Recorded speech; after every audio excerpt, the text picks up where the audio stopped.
The phone call came on November 18th at 2:34 p.m. I was in my office reviewing grant applications when my phone buzzed. I almost didn't answer. Our conversations had become increasingly strained over the past 5 years. But some part of me, the part that still hoped for reconciliation, made me pick up. "Hi, Mom. Catherine." Her voice was clipped. Formal. "I'm calling about Christmas." "Hey. What time should I arrive?" Silence. Then, "Actually, your father and I have discussed it. We think it's best if you don't come this year." I set down my pen. "What? Don't come to Christmas. It's better for everyone." "Better how?" "Catherine, your brother is bringing his fiancée. Your sister is bringing her husband and the twins. This is a family celebration. We want it to be nice, successful, not complicated by your situation." "My situation?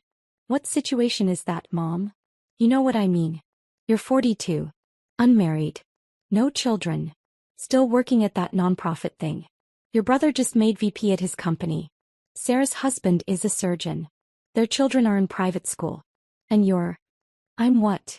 "You're an embarrassment, Catherine." "There. I said it. You're an embarrassment to this family. You made choices that led nowhere. You have nothing to show for your life. And I don't want to spend Christmas explaining to Sarah's in-laws why my middle child is a failure." The words hit like physical blows. "I see," I said quietly. "This isn't personal. It's just realistic. You made your choices. You walked away from a perfectly good career in finance to work at a charity. You turned down marriage proposals from two perfectly suitable men. You chose this life. But that doesn't mean we have to celebrate it." "Hey," I said. "Okay, what?" "Okay, I won't come to Christmas." "Good. I'm glad you understand." "I understand perfectly, Mom." I hung up, sat in my office staring at the wall for 10 minutes. Then I went back to reviewing grant applications. Because 847 children were depending on the Children's Hope Foundation to fund their medical treatments. And my mother's opinion of my life didn't change that. I hadn't always worked in nonprofit. 20 years ago I graduated from Wharton with an MBA. Top 10% of my class. Recruited by Goldman Sachs, Morgan Stanley, McKinsey. Offers ranging from $180,000 to $220,000. I chose Goldman. Investment banking. 80-hour weeks. Deals worth billions. Bonuses that paid for luxury apartments and designer wardrobes. My parents were thrilled. Finally, Mom said at my graduation. A child who's making something of herself. My older brother, James, was already a marketing director at Procter & Gamble. Making $160,000. Successful. Stable. My younger sister, Sarah, was in medical school. On track to become a pediatrician. Mom bragged about her constantly. And I was the investment banker. The one making the most money. The one with the impressive title. For 3 years I lived that life. Manhattan apartment. Expense account. Client dinners at restaurants where entrees cost $85. I wore Armani suits and carried a Prada bag and worked until 2 a.m. reviewing pitch books. I was miserable. Not because the work was hard. I didn't mind hard work. But because it meant nothing. I spent my days helping billionaires get richer. Structuring deals that moved money from one column to another. Creating shareholder value. Maximizing returns. And every night I went home to my empty apartment and wondered what the point was. The breaking point came on a Tuesday in October. I was walking to the subway after a 16-hour day. Exhausted. Carrying a briefcase full of documents I'd need to review before a 7 a.m. meeting. I passed a man sleeping on a cardboard box. Mid-50s. Worn clothes. A sign. Veteran. Hungry. Anything helps. I'd passed him every day for 6 months. Never stopped.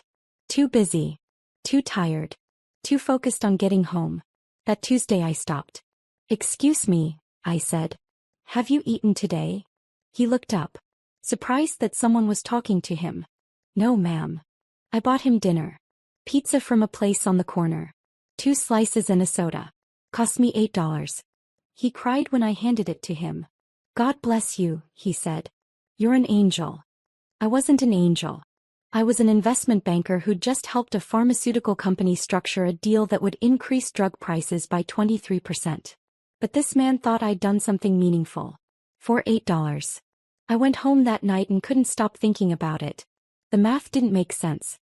I'd helped move $400 million in a deal that afternoon. I'd personally made the bank $3 million in fees. My bonus would be $120,000. But I'd never seen anyone cry with gratitude over my PowerPoint presentations. 6 months later, I left Goldman Sachs. Took a job at a small nonprofit called Children's Hope Foundation. They funded medical treatments for kids whose families couldn't afford them. Cancer treatments, heart surgeries, transplants. My salary, $52,000. My parents were horrified. "You're throwing away your career," Dad said. "You went to Wharton to work at a charity?" Mom asked. "Do you know how embarrassing that is?" "I'm helping children," I said. "You're wasting your potential," Mom replied. "James is making real money. Sarah will be a doctor. And you're going to be a non-profit worker making poverty wages." "I'm making enough." "Enough for what? You can't even afford to buy a house on that salary." "I don't need a house." "Everyone needs a house, Catherine. Everyone needs stability. You're throwing that away for what? So you can feel good about yourself." "Yes," I said simply. "That's exactly why." She didn't understand. She never understood. That was 17 years ago. In those 17 years, I'd built Children's Hope Foundation from a small organization operating in 3 cities to a national foundation operating in 47 states. When I started, we had 4 employees and a budget of $800,000. We helped 127 children that first year. Now we had 143 employees and a budget of $68 million. Last year alone, we'd helped 8,247 children receive life-saving medical treatment. I'd spent 17 years building something that mattered. I'd written grants, courted donors, spoken at conferences, built partnerships with hospitals, pharmaceutical companies, and medical device manufacturers. I'd negotiated with insurance companies to cover treatments they initially denied. I'd fought with hospital billing departments to reduce costs. I'd sat with families in waiting rooms while their children went through surgery, holding their hands, promising them we'd figure out the money. 3 years ago, I'd been promoted to executive director. Salary, $140,000. Not Goldman Sachs money, but enough. 2 years ago, we'd launched an innovative partnership with 6 major children's hospitals. A program that caught complications early and reduced treatment costs by 34% while improving outcomes. 1 year ago, that program had been featured in the New England Journal of Medicine. Peer-reviewed research showing that our model saved lives and money simultaneously. 6 months ago, we'd been approached by a major philanthropic foundation. They wanted to donate $15 million to expand our program nationally. I'd spent 6 months negotiating that donation, working with their team, proving our impact, demonstrating how their money would save lives. The donation came through in October. Total amount, $12.4 million. The largest single donation in Children's Hope Foundation history. With that money, we'd expand to serve 15,000 children annually. We'd open offices in 12 new cities. We'd hire 89 new staff members. We'd save an estimated 2,100 lives over the next 5 years. But my mother thought I was an embarrassment. After Mom's call, I didn't tell anyone about Christmas. My colleagues assumed I was spending the holiday with family. I didn't correct them. Christmas Day, I volunteered at a children's hospital in Philadelphia. Played board games with kids who couldn't go home. Read stories to a 7-year-old girl recovering from a bone marrow transplant. Held a newborn in the NICU whose mother was too exhausted to hold him herself. At 8 p.m., I went home to my apartment in Center City. Small. 1 bedroom. Modest. I'd never needed more. I made pasta for dinner. Watched a movie. Went to bed at 10 p.m. It was one of the best Christmases I'd had in years. As I'd spent it doing work that mattered. With people who appreciated it. My mother's voice echoed in my head sometimes, "You're an embarrassment." But when I looked at the photo on my desk, 8-year-old Marcus, who'd received a heart transplant we funded last year, smiling with his family, I knew the truth. I wasn't an embarrassment. I was exactly where I was supposed to be. The invitation arrived in early December. Children's Hope Foundation had been selected to receive the Humanitarian Impact Award at the annual Children's Hospital Network Gala. The award recognized organizations that had made significant contributions to pediatric healthcare. The gala was scheduled for January 24 at the Bellevue Hotel in Philadelphia. Black tie. 600 guests. Dinner, speeches, and awards ceremony. "You're accepting the award," my board chair Margaret said during our weekly call. "This is your achievement, Catherine. You built this organization. It's a team effort." "Catherine, stop being modest. You turned an $800,000 operation into a $68 million national foundation. You secured the largest donation in our history. You've personally overseen programs that have saved thousands of lives. Accept the damn award." I smiled. Margaret was 83 years old. A retired hospital CEO. She didn't tolerate false modesty. "Hey," I said. "I'll accept it." "Good. Wear something nice. And bring a guest if you want." I didn't have a guest. I'd been single for 4 years. My last relationship had ended when he told me I cared more about other people's children than building a life with him. He wasn't wrong. "I'll come alone," I said. "Your family will be there though, right?" "No." "Why not?" "They're not interested in this part of my life." Margaret was quiet for a moment. "Their loss," she finally said. "Our gain." January 24th arrived cold and clear. I spent the morning at the office, finishing reports. At 3 p.m. I went home to get ready. The dress was simple. Navy blue. Four-length. Elegant but not flashy. I'd bought it on sale at Nordstrom for $200. My jewelry was minimal. Pearl earrings my grandmother had given me. A silver necklace I'd owned for 15 years. I looked at myself in the mirror. 42 years old. Unmarried.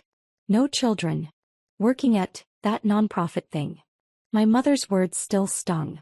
But tonight, I'd be honored for the work I'd spent 17 years building. That had to count for something. I arrived at the Bellevue at 6:15 p.m. The grand ballroom was spectacular. Crystal chandeliers. Round tables with ivory linens. Each table seated 10. Place cards at every setting. I found my table. Table 5. Front section. Reserved for award recipients and board members. Margaret was already there. She stood when she saw me. "Catherine, you look beautiful." "Thank you." "Nervous?" "A little." "Don't be. You deserve this." The other seats at our table filled quickly. Members of our board. Major donors. The CEO of Children's Hospital of Philadelphia. A journalist from the Philadelphia Inquirer. At 6:45 the lights dimmed. Guests found their seats. I scanned the room out of habit. 600 people. Hospital administrators. Foundation directors. Major philanthropists. Medical professionals. And then I saw her. Table 19. Back section. Wearing a burgundy dress I recognized from Sarah's wedding 2 years ago. My mother. She was with a woman I didn't recognize. Mid-60s. Well-dressed. They were laughing about something. My heart started pounding. What was she doing here? Margaret noticed my expression. "You okay?" "My mother is here." "What? Where?" "Table 19. Margaret looked. "The woman in burgundy?" "Yes." "Did you invite her?" "No. I didn't tell her about tonight." "Then how?" The MC took the stage. "Good evening, everyone. Welcome to the 23rd Annual Children's Hospital Network Gala. We have an inspiring evening ahead.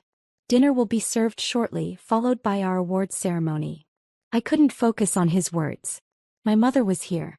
At my event. An event celebrating the work she'd called an embarrassment.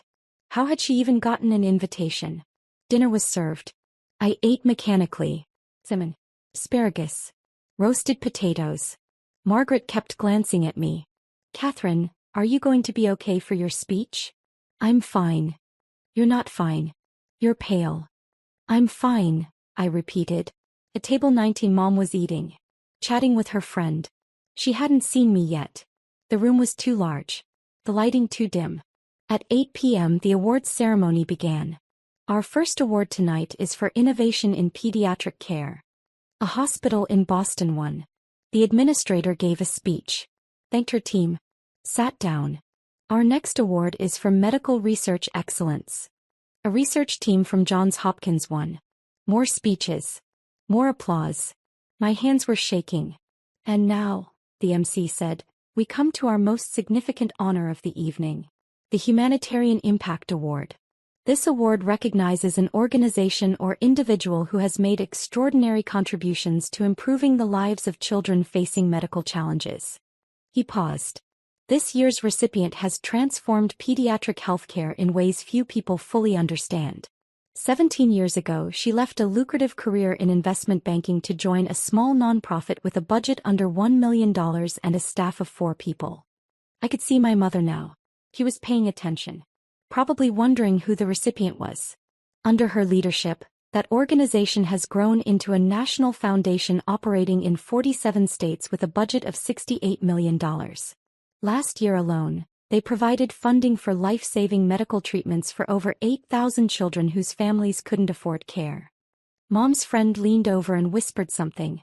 Mom nodded. She personally secured the largest donation in the organization's history, $12.4 million from the Hartwell Foundation, which will allow them to expand their programs and serve 15,000 children annually. The screens behind the stage lit up. My photo appeared. Professional headshot. Below it, Catherine Morrison, Executive Director, Children's Hope Foundation. Her innovative partnerships with major children's hospitals have been featured in peer-reviewed medical journals. Her work has saved an estimated 4,200 lives and prevented millions in unnecessary medical costs. My photo was now on 3 screens. 20 feet tall. Please join me in honoring this year's Humanitarian Impact Award recipient, Catherine Morrison. The room erupted in applause. Everyone stood. I stood slowly. Walked toward the stage. As I passed table 19, I looked directly at my mother. She was frozen, staring at the screens. Her mouth was open. Her friend was staring too. Then she looked down and saw me walking past their table. She grabbed Mom's arm. Whispered something. Mom turned. Saw me. Our eyes met. Her face went completely white. I kept walking. Up the stairs. Onto the stage. The MC handed me the award. Crystal sculpture. Heavy. Beautiful. Congratulations, Catherine. Would you like to say a few words? I took the microphone. Looked out at 600 faces. And one face in particular. My mother at table 19. Still frozen. Still staring. I began speaking. Thank you. 17 years ago, I made a decision that confused a lot of people. I left a career in investment banking to work at a nonprofit. I took an 80% pay cut. I gave up the Manhattan apartment and the expense account and the year-end bonuses. Light laughter from the audience. People asked me why. My family asked me why. My colleagues thought I was crazy. I could see Mom clearly now. She was crying. But I made that choice because I'd realized something important. Money is just a tool. Success isn't measured by your salary or your title or the size of your house. Success is measured by impact. By the lives you touch. By the difference you make. I held up the award. This award represents 8,247 children who received medical care they needed. Children like Marcus, who got a heart transplant at 8 years old and is now a healthy 5th grader who wants to be a doctor. Children like Sophia, who beat leukemia and just started college. Children like James, who survived a brain tumor and is now teaching other families how to navigate the medical system. My voice broke slightly. Those children are my success. Their families are my success. The 143 people who work at Children's Hope Foundation and dedicate their lives to this mission, they're my success. I looked directly at table 19. I don't have a big house. I don't have a corporate title. I'm not married. I don't have children of my own. By some standards, I might look unsuccessful. But I know the truth. I've spent 17 years building something that saves lives. That gives hope to families in their darkest moments. That makes the world measurably better. Tears were streaming down Mom's face. So thank you to the Children's Hospital Network for this incredible honor. Thank you to my team at Children's Hope Foundation. Thank you to our donors and partners and supporters. And thank you to every child and family who trusted us to walk with them through their medical journey. The room stood. Standing ovation. I walked off stage. Back to my table. Margaret hugged me. That was perfect. Thank you. Your mother is a mess. I know. Are you going to talk to her? Not here. The ceremony continued. More awards. More speeches. At 9:30 the formal program ended. Networking began. People mingled. Approached the award recipients. Asked for business cards. I was immediately surrounded. Hospital administrators wanting to partner with us. Donors interested in supporting our work. Journalists requesting interviews. At 10:15 I saw my mother approaching. She was walking slowly. Like someone in a dream. Her friend was behind her, looking uncertain. The crowd around me noticed. Sensed something private was happening. They drifted away. Mom stopped 3 feet from me. "Catherine." "Mom." I didn't know. Didn't know what? Any of this. The foundation. The work. She gestured at the screens where my photo still displayed. "All of this. You never asked," I said quietly. "You said you worked at a nonprofit. A small charity." It was small. When I started, I built it into what it is now. $12 million. $12.4 million. The Hartwell donation. Plus $68 million in annual operating budget. Plus partnerships with 47 hospitals. Plus. Stop. He was crying harder now. "Please stop." Her friend stepped forward. "I'm Susan Porter. I'm on the board of Children's Hospital.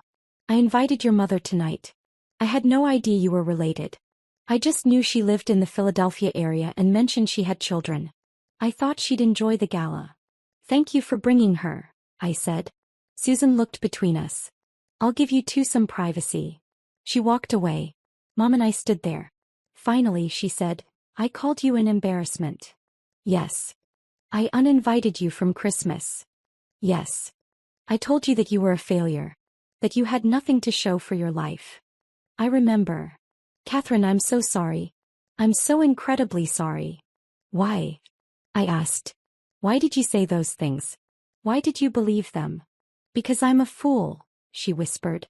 "Because I measured success by the wrong things. Because I compared you to James and Sarah and their salaries and titles and I couldn't see what you were actually doing. I told you what I was doing. You didn't want to hear it. You said you worked at a charity. You said you helped sick children. I thought that meant you were a low-level employee. A caseworker. Someone who filed paperwork. I didn't understand you were running the entire organization. Building it. Transforming it. Would it have mattered?" I asked quietly. "If I'd told you I was the executive director? If I'd told you about the budget and the staff and the children we were saving? Would you have respected me then? Or would you have still thought I should have stayed in banking and made more money?" She was silent. "That's what I thought," I said. "Catherine." "Mom, I've spent 17 years being dismissed by you. 17 years of family dinners where James's promotions were celebrated and Sarah's achievements were praised and my work was glossed over as that non-profit thing. 17 years of feeling like I was the disappointment. The embarrassment. The child who didn't live up to expectations. You're not." "I know I'm not," I interrupted. "Tonight proved that. 600 people standing and applauding for work I've spent nearly 2 decades building. Major hospitals wanting to partner with us. A $12.4 million donation because someone believed in our mission. Children alive today because of programs I created." I took a breath. "I know my worth, Mom. The question is, do you?" She stared at me. "Yes. I see it now. I'm so sorry it took this long." "I'm sorry too," I said. "I'm sorry you missed 17 years of my life because you were so focused on what you thought success should look like that you couldn't see what it actually looked like. Can you forgive me?" "Eventually," I said. "But not tonight. Tonight I'm going to celebrate this award with people who've believed in me from the beginning. People who saw my potential when you saw my failure. People who understood that saving children's lives matters more than salary and titles." "Catherine." "Go home, Mom. Go home and think about why you said the things you said. Why you believed them. Why you couldn't see your own daughter for who she really was. When can I see you again?" "When you're ready to actually know me," I said. "Not the version you want me to be. The real me. The person who chose meaning over money. Impact over image. Children's lives over corporate prestige." She nodded slowly. "I'll call you." "Okay." She started to walk away. Then stopped. Turned back. "For what it's worth, Catherine, I'm proud of you. I should have said that 17 years ago. I'm saying it now. I'm so incredibly proud of you." "Thank you," I said quietly. She left. I stood there for a moment. Then Margaret appeared beside me. How are you feeling? Tired, I admitted. Want to leave? Not yet. I want to talk to the people who came here to support us. The donors. The partners. The believers. That's my girl, Margaret said. We spent the next hour networking. I talked to hospital CEOs about expanding our programs. I discussed partnership opportunities with 3 major foundations. I gave interviews to 2 journalists about our model and our impact. At 11:30 I finally left. In the Uber home I looked at my phone. 17 messages. 3 from board members congratulating me. 2 from major donors wanting to schedule meetings. 5 from colleagues who'd watched a live stream of the ceremony. 4 from journalists requesting interviews. 2 from hospital administrators. And 1 from my sister Sarah. Catherine, I just saw a video of your speech online. Why didn't you tell us about any of this? I had no idea. Call me. I didn't call. I went home. Changed into pajamas. I sat on my couch with my award on the coffee table. Looked at the photo of Marcus on my phone.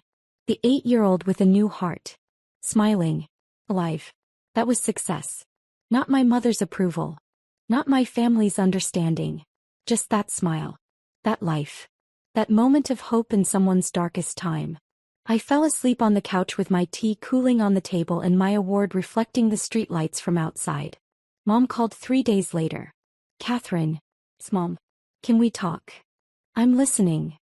I've spent the past 3 days reading about your work. Everything I could find online. Articles. Interviews. The medical journal study. The Foundation's annual reports. I read all of it. Okay. I didn't understand. I truly didn't understand what you were building. I thought nonprofit meant small. Ineffective. A nice hobby for people who couldn't succeed in the real world. I was so wrong. Yes, I said.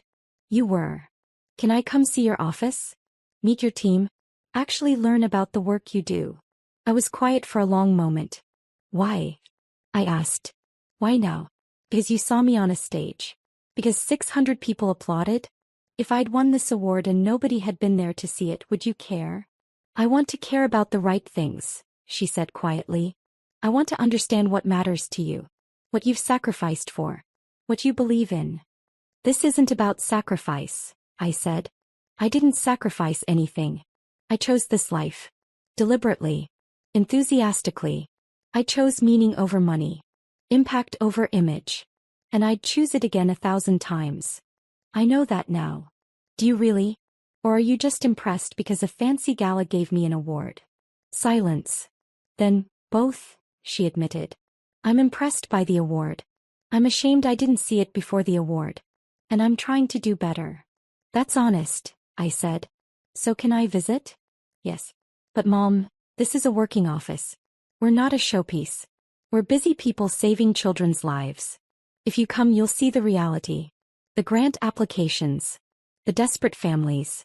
The hospital bills. The hard decisions about who we can help and who we can't. It's not glamorous. I want to see all of it, she said. Hey. Next Tuesday. 10 a.m. I'll be there. Tuesday at 10 a.m., Mom arrived at our office. 3 floors of a converted warehouse in South Philadelphia. Open workspace. Conference rooms. A reception area with photos of children we'd helped. She stood in the reception area for a long moment. Looking at the photos. These are the children you've saved? Some of them. We have thousands more. I gave her the tour. Showed her the program offices where caseworkers evaluated applications. The finance department that processed payments to hospitals. The donor relations team that maintained relationships with supporters. The communications staff that told our stories. We stopped at my office. Small. Window overlooking the street. Desk covered in files. This is where you work? Most days. When I'm not visiting hospitals or meeting with donors. He picked up the photo on my desk. Marcus. The boy with the new heart. Who is this? Marcus. He was 8 when he got a heart transplant we funded. He's 12 now. Healthy. Happy. Wants to be a cardiologist. You kept his photo. I keep photos of lots of children. They remind me why this matters. Mom set the photo down carefully. Catherine, I need to tell you something. Okay. When you left Goldman Sachs, I thought you'd made the biggest mistake of your life. I thought you were throwing away your future. Your potential. Your security. I was so angry at you. I know. But I was wrong. You didn't throw anything away. You built something extraordinary. You found work that matters. Work that saves lives. Work that gives hope. And I was too blind to see it. Why? I asked. Why were you so blind to it? She sat down. Looked out the window. Because I measured success by the wrong things, she said slowly. I grew up poor, Catherine. Really poor. My father worked in a factory. My mother cleaned houses. We had nothing. I spent my childhood wearing hand-me-downs and eating government cheese. When I married your father and later Richard, I finally had stability. Security. And I wanted that for my children. I wanted you to have what I didn't have. Money. Status. Safety. I understand that, I said. But Mom, I do have security. I have a good salary. I own my apartment. I have retirement savings. I'm not struggling. But you could have had so much more. Or what? More money I don't need? A bigger apartment I'd be alone in? A corporate title that means nothing when I go to sleep at night. He was crying. I wanted you to be safe. I am safe, I said gently. I'm safe in a life I chose. A life that fills me with purpose. Every day I wake up knowing that the work I do matters. That children are alive because of decisions I make. That families have hope because of programs I built. How many people can say that about their work? Not many, she whispered. I have enough money. Enough security. And I have meaning. That's more than most people get. That's everything I wanted. She looked at me. You're remarkable, Catherine. I'm sorry it took me 42 years to see it. 42 years minus 17 years of me doing this work equals 25 years, I said. You saw me clearly for 25 years. It's the last 17 you missed. But we can work on that. How? By you actually asking about my life. My work. What I'm proud of. What challenges I'm facing. Not comparing me to James or Sarah. Just seeing me as myself. I can do that, she said. Can you? I'm going to try. Really try. Over the next 6 months she did try. She called every Sunday. Just about my week. Listened when I told her about funding decisions and partnership negotiations and children we'd helped. She came to a fundraising event in March. Sat at a table with donors. Watched me give a speech. Afterward she introduced herself to people. I'm Catherine's mother. I'm so proud of her work. In April she brought my father to the office. Showed him around. Explained our programs. He listened. Asked questions. Seemed genuinely interested. In May she told James and Sarah about the award. Showed them the video of my speech. Sarah called me crying. Why didn't you tell us about any of this? You never asked, I said simply. We should have asked. Yes. You should have. In June the whole family came to our annual gala. Mom, Dad, James and his fiancée Sarah and her family. They sat at table 7. Wore formal attire. Clapped when I was introduced. During my speech I looked at them. My family. Finally seeing me. Not the embarrassment. Not the failure. Not the disappointing middle child who'd made bad choices. Just me. Catherine Morrison. Executive Director of Children's Hope Foundation. Builder of programs that saved lives. Protector of children. Believer in meaning over money. After the gala we went to dinner. This was incredible, James said. I had no idea your organization was this big. This important. It is, I said. Why didn't you tell us? I tried, I said. For years. But you weren't listening. We're listening now, Sarah said quietly.